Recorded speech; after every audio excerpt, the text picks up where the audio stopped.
이렇게 예배 자리에 만나가신 하나님의 은총을 찬양하고 경배합니다. 이 시간 우리 앞뒤 그리고 옆사람과 서로 인사 나누겠습니다. 주일날 당신을 만나는 것이 저의 기쁨입니다. 주일날 당신을 만나는 것이 저의 기쁨입니다. 아멘. 바울 사도가 믿음의 아들로 칭하는 디모데에게 보낸 편지 중 오늘 본문 말씀을 보면 이 마지막 시대에 일어날 일들에 대해서 말씀합니다. 먼저 1절을 보면 이 마지막 시대에는 사람들의 믿음에서 떠나게 됩니다. 전에는 신앙생활을 잘 했던 사람들도 믿음이 자꾸만 무너져가는 모습들을 보게 됩니다. 한국교회 성도들 가운데 이 코로나를 겪은 이후로 교회를 떠나는 사람들이 많이 있었습니다. 그들을 우리는 가나안 성도, 교회 안 나가를 뒤집어서 보면 가나 아니거든요. 그래서 우리가 가나안 성도라고 부릅니다. 사실 이것은 코로나 때문이 아니라 이 마지막 시대의 특징이다라고 하는 거죠. 코로나는 하나의 이유일 뿐입니다. 꼭 코로나가 아니더라도 여러 가지 이유로 교회를 떠나는, 즉 믿음을 버리는 사람들이 많아지는 것이 이 마지막 시대의 특징입니다. 또 1절 마지막을 보면 이 마지막 시대에는 미혹하는 영과 귀신의 가르침을 따르는 사람들이 많아집니다. 요즘 부쩍 점을 치는 사람들이 많아졌죠. TV를 보면 연예인들이 결혼을 앞두고 용하다고 하는 점집에 가서 사주를 보는 등의 모습들을 우리가 TV에서 심심치 않게 보게 됩니다. 학교나 직장 등에서 우리가 복음을 전하면, 예수님의 이야기를 하면 종교의 자유를 침해한다고 난리 법석을 떨면서도 정작 점치거나 무당을 찾아가는 것 등에 대해서는 공공연하게 방송하는 모습들을 보게 됩니다. 귀신의 가르침을 따르는 것이죠. 기독교 안에도 이 귀신의 가르침이 들어오고 있는 것들을 보게 됩니다. 그럴듯한 논리를 내세우면서 종교다운주의와 또 동성애를 지지하는 것 등이 역시 귀신을 가르침을 따르는 것이죠. 귀신의 가르침을 따라서 예수님 이외에도 다른 종교에도 구원이 있다, 이렇게 가르치기도 합니다. 또 어떤 경우라도 사람은 차별을 받으면 안 된다라고 하는 이야기를 하면서 동성애를 정당화하는 모습들을 보게 됩니다. 귀신이 역사하니까 비진리에 미혹되는 모습들을 많이 보이게 되죠. 또 2절을 보면 마지막 시대에는 양심이 화인 맞는 시대입니다. 양심이 화인이 맞았다고 하는 것은 사람이면서 사람 같지 않는 일들을 서슴지 않고 저지르는 것을 이야기하죠. 사람으로서 해야 할 일이 있고 사람으로서는 해서는 안 되는 일이 있는데, 해야 할 일들에 대해서는 무관심하고 해서는 안 되는 일에 대해서는 아무런 꺼리낌 없이 자행하게 됩니다.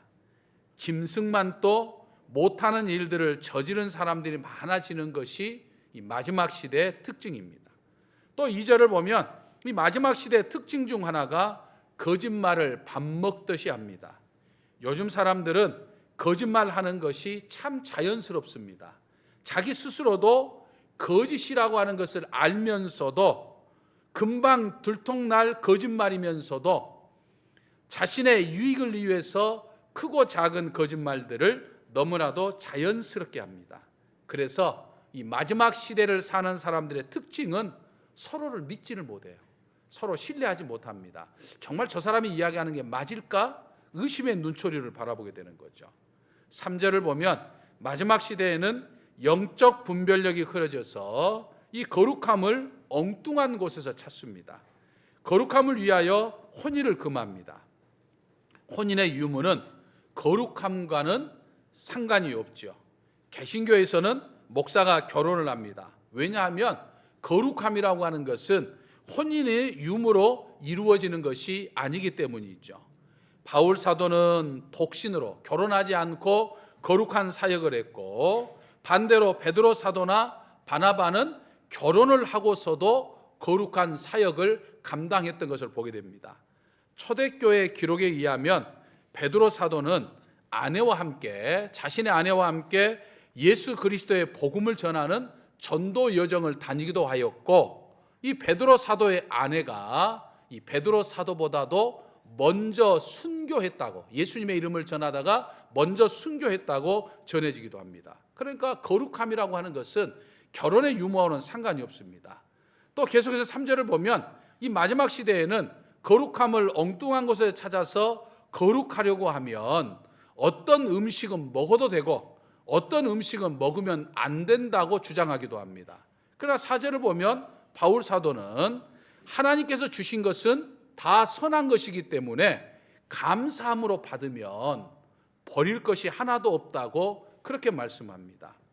여러분, 지금 우리는 마지막 시대를 살아가고 있어요. 마지막 시대는 예수 그리스도가 부활 승천하신 이후부터 지금 시대를 지나서 언제일지는 모르지만 예수 그리스도가 재림하는 그 시대까지를 가리켜서 우리는 마지막 시대라고 그럽니다.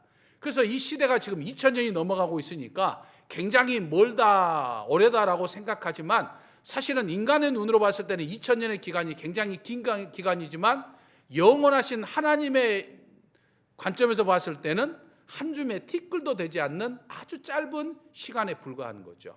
그러니까 하루살이에게 하루는 굉장히 길어요. 한 달이라고 하는 것을 이해도 못해요.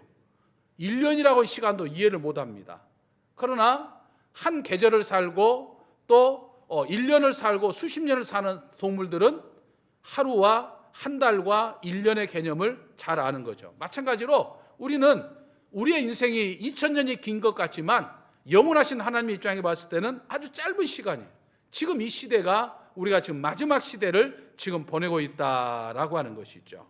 그런데 오늘날 우리들이 살고 있는 이 시대의 현상들을 보면 이 마지막 시대 중에서도 그 끝이 지금 다다르고 있다라고 하는 것을 느끼게 되는 것은 바울 사도가 말하는 이런 마지막 시대의 특징들이 지금 다 모두가 나타나고 있는 현상들이기 때문이다라고 하는 거죠. 그래서 이러한 마지막 때를 살아가는 우리 그리스도인들에게 성경은 거룩한 삶을 살라 이렇게 말씀합니다. 여러분, 거룩이라고 하는 것이 무엇을 말하는 걸까요? 어떻게 하는 것이 거룩한 삶을 사는 것일까요? 오늘 본문의 말씀을 보면 이 거룩함의 비결을 우리들에게 말씀해 주고 있습니다. 이 본문에 사용된 이 거룩이라고 하는 단어는 헬라어로 하기아조라고 하는 단어를 사용하고 있는데, 이 말은 속된 것, 그러니까 일반적인 것에서 구분해가지고 분리해가지고 하나님을 위해서 바치는 것을 지금 거룩이라고 이야기합니다. 그러니까 거룩이라는 것이 어떤 말을 막 엄숙하게 하고 뭔가를 대단하게 하는 것을 우리는 거룩하게 생각하지만 흔히 일반적인 것에서 분리해가지고 하나님을 위해서 사용하는 것을 거룩이다라고 말하는 거예요. 그러니까 쉽게 말하면 하나님을 위해서 세상과 구별되는 것이 거룩한 것입니다. 내가 생각하는 것도 세상 사람이 생각하는 것과 구별되면 거룩한 거예요. 내가 말하는 것도 세상 사람들이 말하는 것과 구별돼서 말을 하면 그것이 거룩한 거예요. 내가 행동하는 것도 세상 사람들과 구별되어서 다른 행동을 하면 그게 거룩인 거예요. 하지만 이 거룩은 나를 위해서 구별하는 게 아니에요. 누구를 위해서? 하나님을 위해서 구별하는 것이 그게 바로 거룩이다라고 하는 거예요. 그러니까 우리는 똑같이 일요일이라는 시간을 보내지만, 모든 사람이 똑같이 하루를 보내지만 이 시간 중에서 우리는 따로 이 시간을 구별해 가지고 누구를 드린 거예요? 하나님께 드리는 거니까 주일 예배가 거룩한 것이에요. 이게 거룩이라는 의미다라고 하는 것이죠. 왜 우리가 거룩해야 할까요? 두 가지 이유 때문임을 알 수 있습니다. 하나는 우리가 사람과 구별된 거룩하신 하나님의 백성이기 때문에 거룩해야 합니다. 이스라엘 민족은 하나님께서 모든 인류를 구원하기 위해서 많은 민족 가운데 먼저 선택하신 민족이에요. 그런데 이 선택받은 선민답게 살아야 할 이스라엘 민족이 거룩한 삶을 살지 못했어요. 그래서 이스라엘 민족 때문에 이스라엘 민족을 택하신 하나님의 이름이 더럽혀졌죠. 그래서 에스겔서 36장 22절을 보면 하나님은 에스겔 선지자를 통해서 이런 말씀을 하십니다. 너는 이스라엘 족속에 이르기를 주 여호와께서 이같이 말씀하시기를 이스라엘 족속아 내가 이렇게 행함은 너희를 위함이 아니요 너희가 들어간 그 여러 나라에서 더럽힌 나의 거룩한 이름을 위함이라 라고 말씀합니다.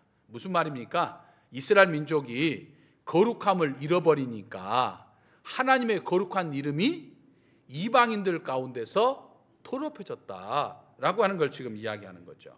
여러분, 우리 그리스도인에게는요, 하나님의 이름이 걸려 있어요. 오늘 저와 여러분 한 분 한 분에게는 아무개라고 하는 자연인의 한 사람뿐만 아니라 내 삶 속에는, 내 이름 속에는 지금 하나님의 이름이 걸려져 있는 거예요. 그러니까 내가 어떻게 사느냐에 따라서 하나님이 영광을 받거나 하나님의 이름이 더럽혀지는 거예요. 우리가 거룩하게 살게 되면 하나님이 영광을 받으시는 거예요. 근데 우리가 거룩한 삶을 살지 못하면 하나님의 영광을 가리게 되는 거예요. 그러므로 우리는 하나님의 나라의 백성이기 때문에 거룩하게 살아야 되는 거예요. 우리가 거룩하게 살아야 할 또 다른 이유, 이 마지막 때를 살아가면서 거룩하게 살아야 할 또 다른 이유 가운데 하나는 우리가 하나님의 자녀이기 때문이다라고 하는 거죠. 잠언 17장 6절을 보면 손자는 노인의 면류관이요 아비는 자식의 영환이라라고 말씀합니다. 무슨 말씀입니까? 손자가 노인의 면류관이라는 말이 무슨 말일까요? 손자가 잘 되면 손자만 잘 되는 것이 아니라 할아버지, 할머니까지 그 영광을 받는다 이 말, 자랑거리가 된다 이 말이에요. 아비는 자식의 영화라라고 하는 말은 또 무슨 뜻입니까? 아버지가 영화로우면 그 자식도 영화로워진다는 이야기예요. 그러니까 결국 잠언 17장 6절의 말씀은 부모와 자식은 서로 연결되어 있기 때문에 부모의 영광은 자식의 영광이 되기도 하고 부모의 부끄러움은 자녀의 부끄러움이 되기도 한다라고 하는 거예요. 또 자식의 영광은 부모의 영광이 되기도 하고 자식의 부끄러움은 부모의 부끄러움이 된다라고 하는 거예요. 그러니까 하나님은 우리 아버지죠. 그러니까 우리는 하나님의 자녀죠. 그러니까 하나님과 나 사이는 아버지와 자녀의 사이가 되는 거예요. 믿으십니까? 아멘이십니까? 그러니까 아버지, 하나님 아버지 때문에 자식된 우리들은 영광스러운 존재가 되었어요. 하나님이 영원하신 분이기 때문에 하나님을 아버지로 믿는 자녀된 우리가 영원한 삶, 즉 영생의 삶을 누리게 되는 거예요. 천국이 내 아버지 하나님의 것이기 때문에, 집이기 때문에 역시 자녀된 우리의 집이 천국이 우리의 집이 되는 거예요. 참으로 너무나도 감사한 일이 아닐 수 없어요. 그러므로 거룩하신 하나님이 우리의 아버지이기 때문에 우리 역시 거룩하게 살아야 되는 거예요. 우리가 거룩하게 살면 하나님의 이름이 높여집니다. 그런데 우리가 거룩함을 잃어버리면 마치 이스라엘 민족이 잘못 살아서 하나님의 이름을 더럽혔던 것처럼 하나님 아버지의 이름을 욕되게 하는 것이다 라고 하는 거예요. 그러므로 우리는 거룩한 삶을 살아야 되는 거예요. 아멘이십니까? 아멘이십니까? 자, 그러면 우리가 어떻게 거룩한 삶을 사느냐 이 말이에요. 마지막 시대를 살아감에 있어서 거룩한 삶을 살아야 되는 것이 우리 그리스도인의 삶인데, 그럼 어떻게 해야 우리가 거룩한 삶을 살아야 하느냐라고 하는 거죠. 오늘 본문을 보면 바울 사도는 이 에베소 교회에서 목회하고 있는 디모데에게 거룩한 비결 두 가지를 지금 말씀하고 있어요. 여러 가지 중에서 두 가지를 말씀하고 있는데 무엇을 말씀하고 있습니까? 하나는 하나님의 말씀이고 다른 하나는 기도다라고 하는 거죠. 여러분, 제 이야기가 아니에요. 5절 말씀을 볼까요? 하나님의 말씀과 기도로 뭐해짐이라? 거룩하여짐이라 라고 지금 말씀하고 있는 것을 볼 수 있습니다. 그래서 오늘은 이 거룩한 두 가지 비결 가운데 우리가 기도는 우리가 늘 이야기하니까 오늘은 하나님의 말씀만 한번 생각해 보기로 합니다. 어떻게 하나님의 말씀이 우리를 거룩하게 하는가? 디모데후서 3장 16절과 17절을 보면 이런 말씀이 있죠. 모든 성경은, 하나님의 말씀이죠, 하나님의 감동으로 된 것으로 교훈과 책망과 바르게 함과 의로 교육하기에 유익하니 이는 하나님의 사람으로, 우리가 하나님의 사람으로 온전하게 하며 모든 선한 일을 행할 능력을 갖추게 하려 함이라, 이렇게 말씀하고 있어요.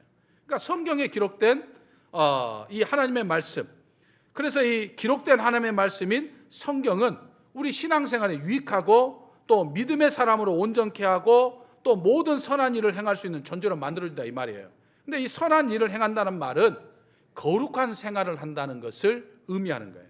다시 말해서 하나님의 말씀인 성경이 우리가 거룩한 삶을 살 수 있도록 도와준다라고 하는 말이에요. 아니, 하나님의 말씀에 어떤 권능이 있길래, 하나님의 말씀에 어떤 힘이 있길래 하나님의 말씀이 우리를 거룩하게 만들 것일까요? 먼저 하나님의 말씀은 살아있고 활력, 즉 생명력이 있기 때문이다라고 하는 거예요. 히브리서 4장 12절을 보면 하나님의 말씀은 살아있고 활력이 있어 좌우의 날선 어떤 검보다 예리하여 혼과 영과 관절과 골수를 찔러 쪼개기까지 하며 또 마음의 생각과 뜻을 판단하나니라고 말씀합니다. 그러니까 하나님의 말씀은 어떻다고요? 살아있다 이 말이에요. 생명력이 있다 이 말이에요. 그래서 하나님의 말씀을 듣고 하나님의 말씀을 묵상하고 하나님의 말씀을 고백하고 하나님의 말씀을 선포하는 사람에게는 하나님의 말씀이 역사해서 거룩한 삶을 살도록 만들어간다라고 하는 거예요. 여러분, 야생마가 있죠. 야생마는 말 그대로 사람에게 길들여지지 않는 그런 이 거친 말을 의미합니다. 근데 이 야생마에 사람이 만일 올라타면 어떻게 될까요? 그 말은 사람을 한 번도 태워본 적이 없기 때문에 사람의 몸이 자기에게 있는 것이 싫어가지고 몸부림을 치면서 자신의 몸에 탄 사람을 자신의 몸에서 막 떼어내려고 하죠. 그래서 결국은 어떻게 됩니까? 말 위에 있는 사람은 말에서 떨어지고 마는 거죠.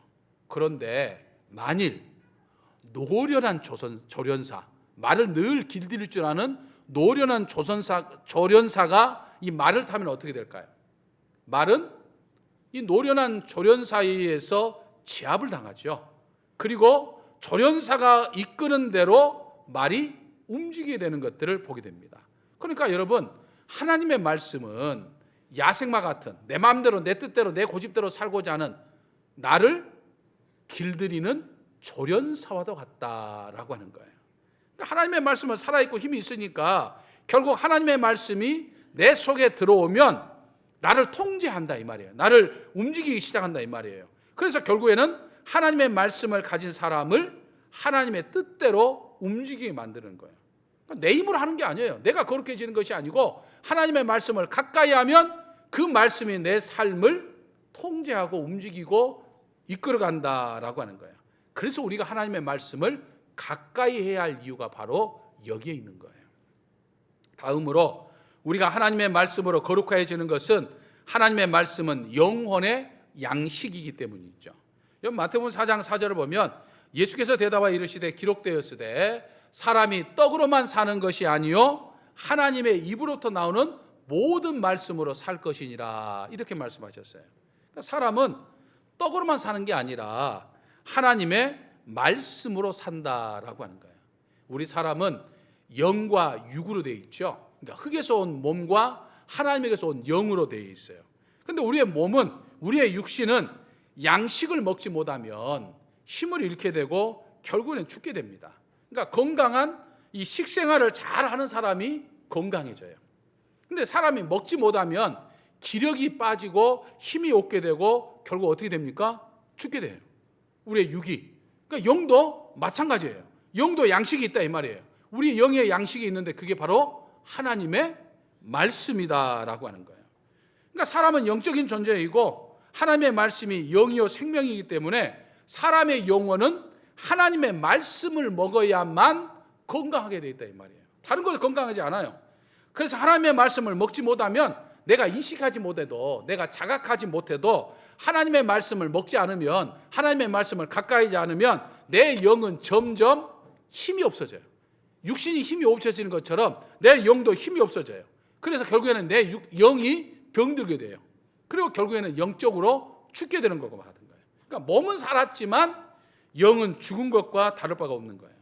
우리가 어떤 일을 하려고 하면 그 일을 할 수 있는 육체적인 힘이 있어야 되는 것처럼 우리가 하나님의 일을 하려고 하면, 우리가 거룩한 삶을 살려고 하면 영적인 힘이 있어야 된다 이 말이에요. 그 힘을 공급하는 것이 하나님의 말씀이다라고 하는 거예요. 그러니까 우리는 늘 하나님의 말씀을 가까이 함으로 내 영이 건강해져서 내가 거룩한 삶을 살아갈 수 있는 거예요. 믿으십니까? 마지막으로 이 마지막 시대에 하나님의 말씀은 우리를 깨끗하게 하는 권능이 있기 때문에 하나님의 말씀은 우리를 거룩하게 만듭니다. 요한복음 15장 3절을 보면 너희는 내가 일러준 말로 이미 깨끗하여졌느니라 라고 말씀합니다. 제자들이 예수님의 말씀을 통해서 이미 깨끗해졌다는 이야기예요. 다시 말해서 하나님의 말씀은 나를 깨끗하게 만들 수 있는 권능이 있다 이 말이에요. 여러분, 우리의 손과 몸이 아무리 밖에 나가서 더러워져도 어떻습니까? 물과 세제를 가지고 씻으면 손이 깨끗해지죠. 영적인 면도 마찬가지예요. 하나님의 말씀은 우리의 영혼, 세상 살면서 세상살이에서 우리의 죄를 짓고 오염됐던 우리의 영혼들을 깨끗하게 만드는 마치 물과 세제와 같은 것이 하나님의 말씀이라 이 말이에요. 그러니까 하나님의 말씀은 우리의 생각과 우리의 언어와 우리의 행동을 결국 깨끗하게 만들어주는 권능이 있는 거예요. 그래서 하나님의 말씀을 가까이 하는 사람이 거룩한 삶을 살아갈 수 있는 거예요.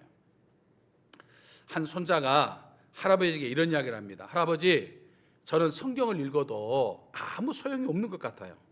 머리가 나빠서 성경을 읽고 돌아서면 성경 말씀을 다 잊어버려요. 그러니까 제가 성경을 읽는 것이 무슨 소용이 있겠습니까? 라고 이야기를 했어요. 아마 그런 생각을 가지신 분들이 많아요. 내가 성경을 읽어도 이제 나이가 들어가면서 성경을 읽어도 1장 읽다가 2장 읽어가면 1장 못 읽는지 생각도 안 나고 그래서 말씀이 전부 다 그냥 빠져나가고 이게 뭐 도대체 말씀 굳이 꼭 읽을 필요 있겠어? 다 잊어버리는데 어차피 성경을 보나 안 보나 잊어버리는데 굳이 무슨 필요가 있겠어? 라고 생각할 수 있을 거예요. 이 손자가 그랬어요. 그 이야기를 들은 할아버지가 손자에게 아주 더럽고 또 구멍이 난 통 하나를 가져와 가지고 손자에게 주면서 너는 우물에 가서 이 통에 물을 담아오너라 라고 이야기를 했습니다. 그래서 손자는 할아버지의 말에 구멍난 통에다가 물을 가득 담아서 할아버지에게 가지고 가는데 어떻게 되죠? 가져가는 동안 통에 구멍이 뚫려져 있으니까 물이 다 새가지고 할아버지한테 갔을 때는 물이 하나도 없는 거예요. 할아버지, 물 다 새버렸어요 라고 이야기했지만 할아버지는 그 일을 또 시킵니다. 이렇게 막 3번을 반복하니까 이제 손자가 화를 내면서 할아버지, 아니 이렇게 구멍난 통에다 물을 담아오라는 심부름을 왜 시키는 겁니까? 라고 항변을 한 거예요. 그저 할아버지가 이렇게 대답을 합니다. 얘야, 그 통 속을 들여다봐라. 손자가 처음에는 그 통을 봤을 때는 그 통이 어떤 통이었다고요? 더러운 통이었어요. 그런데 그 물통에다가 3번 물을 담으면서 오고 가는 도중에 그 물통이 깨끗해진 것을 발견하게 된 거예요. 할아버지가 말했습니다. 이 같은 거야. 내가 하나님의 말씀을 읽고 그 말씀을 다 잊어버릴지라도 내 영혼에 하나님의 말씀이 한번 들어가면 그만큼 깨끗해진다 이 말이에요. 그러니까 하나님의 말씀을 들었을 때는 알지만 뒤돌아서면 다 잊어버리고 빠져나간 것 같지만 한 번 들은 만큼 우리의 영혼은 깨끗해지는 거예요. 믿으십니까? 여러분, 우리가 올 한 해 표요가 교회여 다시 생명을 살리고 평화를 노래하자라고 말합니다. 이건 그냥 되는 게 아니에요. 우리 그리스도인들이 이 세상에서 거룩한 삶을 살아갈 때 교회는 다시 회복될 것이고 세상의 평화를 노래할 수 있을 거예요.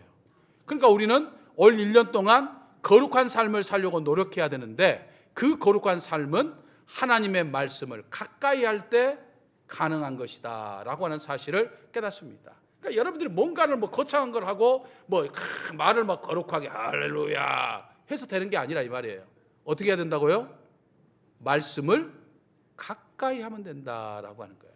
올 1년 동안 늘 하나님의 말씀을 가까이 함으로 인해서 여러분들이 거룩해지는 만큼 세상의 영적 영향력, 특히 평화를 노래할 수 있는, 생명을 살릴 수 있는 저와 여러분이 되시기를 주님의 이름으로 간절히 축원합니다.